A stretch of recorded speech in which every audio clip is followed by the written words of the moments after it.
Hey there! Here we go into a very exciting lesson on area of polar curves and eventually arc length of polar curves.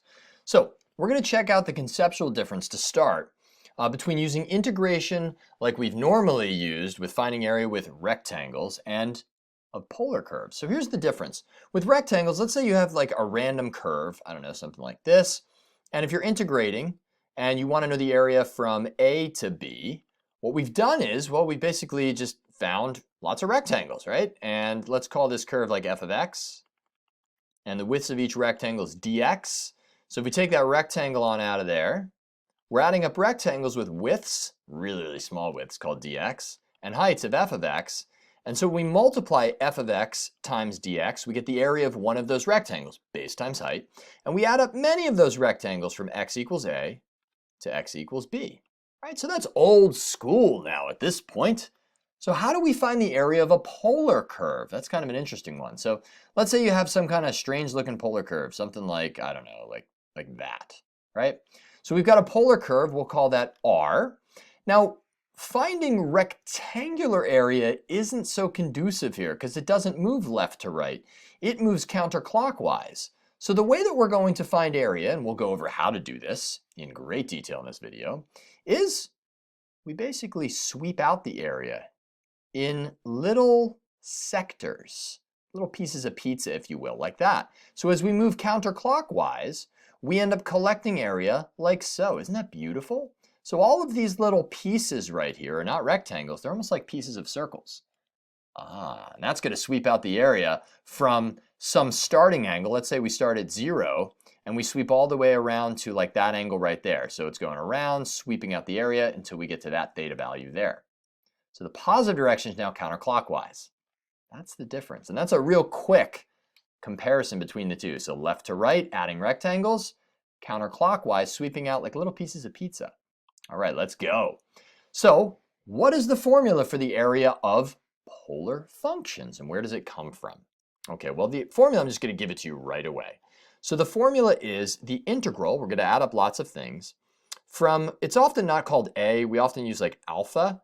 So from alpha, which I usually draw looking like some kind of biblical fish, to beta, that's the starting angle to the ending angle going in a counterclockwise direction always. So theta is always less than beta, and that's going to be 1/2 r squared d theta, where r is the actual polar function, and then we're squaring it, and then d theta. Where the heck does this thing come from? So that's the formula that you use every single time. A couple important pieces here, and I'll probably state this again later, is that theta must be always less than beta. I'll say less than or equal to beta. And the distance between theta and beta in terms of an angle is going to be less than 2 pi. Otherwise, we're rotating more than once around the unit circle and just repeating area. Kind of interesting. Okay, so more on that in a little bit. Where does this formula come from? Why does it make sense? Look at this as like a chunk of a circle, like a sector of a circle, where you've got a radius r. We know that if we want a sector of a circle, we would take a piece of pi r squared. The area of a circle is pi r squared. And we would take theta and divide it, if we're in degrees, by 360 degrees, if that's in degrees. That'd be the fraction of the whole circle that we're taking out of 360 times pi r squared. So that'd be the part of the whole. Now in radians, that would be theta divided by 2 pi, because 2 pi is equal to 360 degrees, times pi r squared. Now, the pi's cancel out, and you're left with, interesting, when those cancel out, 1/2, there it is, theta r squared. So that would be the area in radians of this entire sector, pizza slice, part of a circle. So what happens when we look at a polar curve and we chop into really, really tiny sections, so tiny that essentially these sections become like arcs of a circle, like this right here. So all of these little parts here are d theta, and all of these are r, but that's a changing r value because this right here is the polar curve. So that right there is the function r equals a function of theta. All right, that's some polar curve, albeit a cardioid or a circle or whatever it is, limaçon, whatever it is. Now, looking at this then, we take this idea and we apply it. So it's like we're adding up lots and lots of tiny sectors. So instead of having theta, you now have 1/2 d theta. right? That would be your theta value. It's super, super tiny change in theta times r squared. And rearranging that, we get 1/2 r squared d theta. That would be the area of one of these microscopic sectors. But we don't want just the area of one of them. We want to add infinitely many of those tiny sectors up. That's what the integral does, from a starting angle to an ending angle. And that's where we get that formula from. Isn't that beautiful? So we're going to use that formula again and again, and we're going to put it to good use in this video. Let's keep rocking and rolling. We're going to go right for it. So we're going to use our formula, and this is the only one we're going to do by hand in this video. The rest of them are going to definitely be by calculator. So find the area of the region bounded by r equals 3 cosine theta. So what's happening here is we need to figure out, and honestly, use symmetry too if you can. You want to pick limits that's going to start you out over here, and then we're just going to rotate counterclockwise. This is why graphing these functions is so important. So if you've yet to learn how to graph polar really well, go back to my lessons in 11.4 and 11.5. Very, very important. So we graph it out, and we're collecting area like that. Now notice that it's symmetric about the x-axis. We're going to use that symmetry. So I'm going to start out with my formula, 1/2 the integral of r squared. That's just this. So that'd be r squared d theta from the starting angle to the ending angle. Now what would that be? Well, we know the circle takes up from 0 to pi if you've graphed it out enough. Or we could use symmetry. We could say it's 1/2 from, and we start out at alpha equals 0, out to here at pi over 2. Interesting. And I'll show you what we're going to do with that. R squared would be 3 cosine theta squared d theta. So what I'm going to do with this is I'm going to factor out the 3 from here, but I'm going to do something else curious. We're going to only find half the area of the circle. So I'm going to take that result and double it. So if I find just the upper half of the area and then double it, I'll get the true area. It's really worth your while to understand symmetry in all this, because what that's going to do is it's going to allow you to take some shortcuts like this. So 2 times 1/2 is 1. 3 squared is 9, which I'm going to factor out of here. So we got 9 times the integral pi over 2. Now you could go to the calculator at this point, or we're going to use our power reduction from chapter 8. If you don't know how to do that, look back at trig integrals in chapter 8 to remember how to do this. So cosine squared theta, I hope you remember, is the same as 1 plus cosine of 2 theta all over 2. And we're going to integrate this thing. So I'll pull out the 1/2. There we go. So it's 9/2 times the integral of 1 is theta. The integral of cosine 2 theta is sine 2 theta with a 1/2, because the derivative is cosine 2 theta times 2. And there you have it. There's your integral. 0 to pi over 2. Now we're going to be, on the BC exam, you're not going to have to know how to integrate this, by the way. You'll be able to use a calculator. But your calc teacher might want you to know how to do that by hand. So I'm going over one of them just to review it. Again, chapter 8 has a ton on how to do these kinds of integrals. We just plug in pi over 2. So I get 9/2 times pi over 2. Now when I plug pi over 2 into this, I get 2 times pi over 2 is pi. Sine of pi is 0. And then when I plug 0 into here, I get 0, and sine of 0 is 0. So last but certainly not least, I get 9 pi over 4, which is the area of the entire circle. That's pretty darn cool. That is awesome. So we also, by the way, could have set up our integral. So I'll put or. From 0 to pi, that would get us going all the way around. But then you'd need to keep the 1/2 there, not double it. And that would be 3 cosine theta squared d theta. But no matter what, you are using r squared with the 1/2 alpha to beta. That's it.